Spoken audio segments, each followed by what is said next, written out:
તો જબરદસ્ત વરસાદી વાતાવરણ બની રહ્યું છે અને 2 દિવસથી રાજ્યમાં વરસાદ થઈ રહ્યો છે ત્યારે આજથી લઈને આવનારા દિવસોમાં કેવું વાતાવરણ આપના વિસ્તારમાં શું થવાનું છે વરસાદ બિગ વોલ પર કેટલીક વિગતો દર્શાવવા જઈ રહ્યા છે જેમાં આપને પણ અનુમાન આવી જશે કે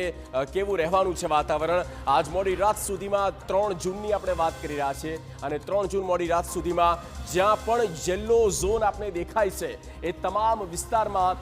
હળવો વરસાદ છૂટો છવાયો વરસાદ પડી શકે છે જ્યાં ગ્રીન ઝોન છે એ દ્વારકા જામનગર મોરબી અહીંયા તમામ જગ્યા પર વાતાવરણ શુષ્ક રહેવાનું છે એટલે વરસાદની કોઈ જ સંભાવના ત્યાં દેખાતી નથી ત્યારબાદ વાત કરીએ 4 જૂનની તો 4 જૂનના રોજ જો અહીંયા કેટલોક બદલાવ આવ્યો છે અને 4 જૂને વધારે વાતાવરણ શુષ્ક દેખાઈ રહ્યું છે માત્ર દક્ષિણ સૌરાષ્ટ્રમાં 3 ગીર સોમનાથ અમરેલી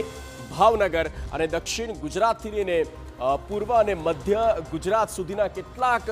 વિસ્તારોમાં છૂટો છવાયો વરસાદ થઈ શકે છે ત્યારબાદ 5મી જૂનની વાત કરવામાં આવે તો 5મી જૂને પણ દક્ષિણ ગુજરાતનો સમાવેશ છે અને અહીંયા as it is Gir Somnath Amreli અને ભાવનગર 5મી જૂને આ જિલ્લામાં થવાનો છે વરસાદ દક્ષિણ ગુજરાતમાં આખો દક્ષિણ ગુજરાત કવર થયો છે માત્ર ભરૂચ નથી બાકી તમામ જિલ્લામાં વરસાદી વાતાવરણ રહેવાનું છે તો આ 5 જૂનની આપણે વાત કરી ત્યાં આપ સમજી શકો છો ક્યાં કેવું વાતાવરણ રહેવાનું છે